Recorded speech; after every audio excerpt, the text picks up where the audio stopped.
man. Like that. Shut your ass up. Anyways, man. Welcome back to another episode of that Stay Off My Grass pod. You got your boy Suns fan Randy. Hold up, let me cook y'all real quick because what I seen from that last 5 minutes or so. Well, number one, first and foremost, the first thing I want to address is look, if you a Lakers fan at this point and you still watch the Lakers, I'm convinced you addicted to pain, dog. Like you definitely a masochist. Like what? There's no reason why you should be watching these games just because. You know what I'm saying? Y'all get blown out. What this game started off, y'all scored. It was 26 to or 29-6. Like straight pain. Like what was the reason? Like I wouldn't be tuning in at this point. But in any case, I want to get a couple things off my chest first that I seen. First and foremost, look, man, like shout out to the Raptors, man. Shout out to the Raptors for pulling this one out and not letting it like slip away because the refs was trying to cook in that last 3 minutes. The refs literally were trying to cook. Precious didn't foul Carmelo, and that was where it all started. Precious didn't foul Carmelo. They was calling terrible fouls. They was calling bad calls, like out of bounds. The dude was calling out of bounds from all the way from the other half of the court, and it was just like this is what it looked like when the refs is cooking, and also this is what it looked like when you stat pad. Shout out to you know what I'm saying Leroy Jenkins over there stat pad and he finished with 39 and 3. And I'll get on his case a little bit too. Is that look, he was out there like the game was over. Y'all was down 20 with 5 minutes left the game and he's still in the game. Like that's just that let you know he still hadn't at the time he hadn't had 25 yet. So it's just like it's letting you know like he's clearly here for the stat pad, man. So if you don't know, that's what it is, and that's what it looked like. When you down 20 in a game and there's no even chance to even win it. Yes, the refs tried to cook and tried to make it a little bit exciting, but it was ain't no way that y'all was gonna win this game. And like I said, y'all wasn't gonna win no game when y'all got out rebounded by 20. The Raptors finished with 64 rebounds, 19 offensively, and the Lakers finished with 43. Ain't no way, bro. And it was so crazy because you could visibly see LeBron was getting upset. You could visibly see that, like, this is like the first time in a while, like, I've seen LeBron get this aggravated and this mad or whatever, and just yelling at his teammates, talking about grab a rebound, help him out on the boards or whatever. And it's just like, dog, you're the five. You're the help. You're the deep, you're the person that's supposed to grab the boards. And you sitting up here yelling at everybody else. And it's just like Toronto went super big and y'all refused to put in Dwight in the game for whatever reason.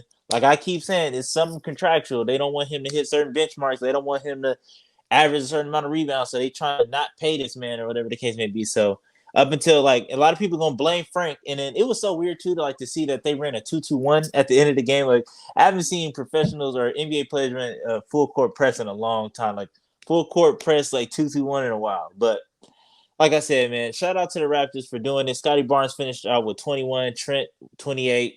And Siakam, so that made me feel a little bit better because they whooped up on us, and then they came through and whooped up on y'all. And then again, they got y'all on Friday again, so y'all gonna be seeing them again, and they just too big for y'all. But what'd you see from the game tonight, Jamal?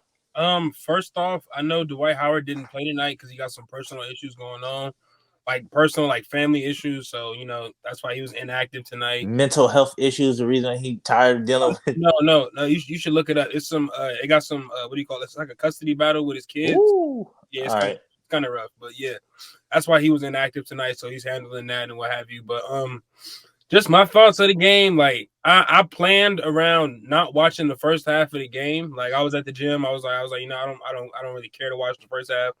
Just the second half, because I looked at the score. I think in the group chat, everybody IG's like, "Yo, the Lakers is getting they salad toss right now. It's like 26-6. Couldn't believe it." So I just decided not to tune into the game until the second half. So I caught everything else in the second half. Just blatantly, like the Lakers, it's hard to play, or it's hard to get guys motivated when you constantly go out there and get ran by 30. When you constantly look up at the scoreboard and you're down by 20 points, it's just hard to keep focused. It's just like, why am I really out here? And on the broadcast tonight, Stu Lance mentioned it's like, yo, when Wayne Ellington gets in the game, all he does is just shoot. Because it's been instances like he'll play 8-9 minutes when he would touch the ball. So now he's just predicated on shooting the ball when he get it, and he has nothing to really lose. And I don't blame him. You might as well go get your contract for next year, show people you can still shoot and what have you. But just overall performance tonight, the Lakers stuck it up. And my thing with just I know I gave him some praise earlier in the year, but Stanley Johnson, when you get the ball on offense, you don't even look to attack. And that's a problem. Like you don't like I don't care if you're going at the rim missing layups and stuff, but you gotta at least look to attack. When you get the ball, you're just looking for LeBron, and that's bad. It's just like you don't have no basketball moves. You can't make a little dribble, do a little pump fake, and try to score, or at least look like you want to score. When he gets the ball, he's already looking to pass it every But single time. but in his defense, I feel like when No, you there is no play with man. You are yeah, an NBA player. You should at least look at the basket. in Stanley his Johnson gets the defense, ball. Stanley Johnson gets the ball and turns his back towards the basket, yeah, he's looking to give it away. I mean, Draymond Green. Like I don't know if you ever watch the Warriors play, but when they run the offense, Draymond he'll have his back towards the basket, but Draymond is deadly with a pass because he knows how to pass and screen away. He knows how to roll. It's just like like Stanley, if you're gonna be on the floor, you cannot be afraid to take a shot or take a layup.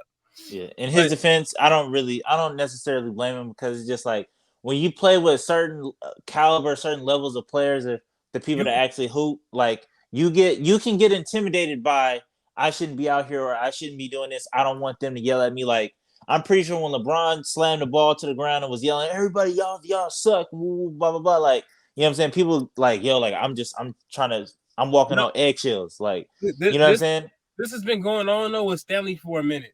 Yeah, 100%. It's hard. It's just so hard with the Lakers. Like the starting lineup tonight is LeBron, Malik, Brody, AR, and Stanley Johnson. Two of those guys on the floor are afraid to shoot and are scared to shoot. The other two will fire away, and Austin Reeves he'll maybe take a good shot every now and then.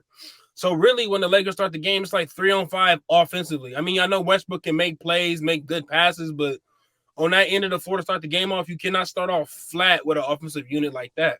Yeah, and then And LeBron hey, finished with 5 turnovers too, but I don't think that all those turnovers was his fault. and I don't know if you were watching some of his passes, like dudes were just like Yeah, dropping them. Yeah, they dropping was them and dropping them missing the hoes. cuts, and I want to say like 3 or 4 of his turnovers came in the fourth, but just overall bad game, bad game. I thought they would try to turn around for a back to back, but it's just I feel like they've given up all hope on the regular season. They're just trying to push to the end so they can get out and not have to deal with criticism anymore. But the Lakers, this is it. This is it right here. They Yeah, not yeah. they we it is game 67 or 68, and they still haven't reached 38 wins. Well, you gotta stop counting. You gotta quit hurting yourself like that, man. Mentally, you gotta take care of your mental, man. You can't be over here Oh no, worried I about. wasn't care. I actually I was just having that same thought. I was like, I don't even care to watch the start of the game no more. Usually I'm rushing home like, all right, I gotta go, guys, gotta go. I was like, all right, I don't even care if I get there to the second half because I know the game is already over. I didn't even look up. I didn't even look at updates on my phone until the second half. Yeah, I mean, I feel that I understand it. I've been there before. I was a Suns fan, or I am a Suns fan, so I understand it. But times have changed, big dog, and you know what I'm saying. But yeah, man, it's essentially over with. You can kind of tell with the energy, the how LeBron's playing. He's not getting back on defense. Like a lot of people kill Russ for not getting back, but LeBron is one of the culprits too. Like he do it just as much, but his is more so like God, like you really did that. Like I'm not about to go, and it's just like. Yeah, so I don't know, man. So I don't know if y'all gonna hold into this playing spot. Maybe the NBA gonna try to do something and try to make sure y'all get in that spot. But yeah, I don't really see it. Y'all got the Timberwolves on Wednesday, so that's gonna be an interesting one. Patrick Beverly always show up for the Lakers. He always got a chip on Yeah, the shoulder. So exactly. The Lakers they're not going to put a big man out there to guard Karl-Anthony Towns, and then he and just he had just had 60 tonight. 60 points. So Yeah, so Lakers, it ain't looking too good. they don't care about the season. But I mean, I do want to say this. I know this off topic, but I have been watching Winning Time, and it has been pretty good so far. I don't know. Are you watching it? I'll watch it in passing. Like I'll use it as like a sleep show or something. But nah, like I only really paid attention to episode 1, and then the last episode, I think Jerry West was trying to resign or something. So maybe we could talk about that a little bit later on. I don't know if it's true. My bad. I know we're trying to get out of here, but the reason the show dramatized how he's feeling about Magic, so that probably exasperated why he wanted to draft and trade for Kobe. So I just wanted to say that. I was like, damn, if that's actually true, and that's actually kind of cool. But I ain't had nobody else talk to it about that. I just want to bring that up. But yeah, that L behind me, I put it up specifically tonight because it stands for losers. Every time we lose, I'm hanging the L banner. We don't get to see the triangle office and Kobe on the opposite sides no more. So every time we lose, I'm hanging that L. Yeah, well, I guess you got like 20 more L's nights coming up. But anyways, man, 14. that's gonna wrap it up for this episode, man. We'll catch y'all tomorrow. The Suns got who do we got? I think we got the Pelicans tomorrow. So till next time, man. Peace.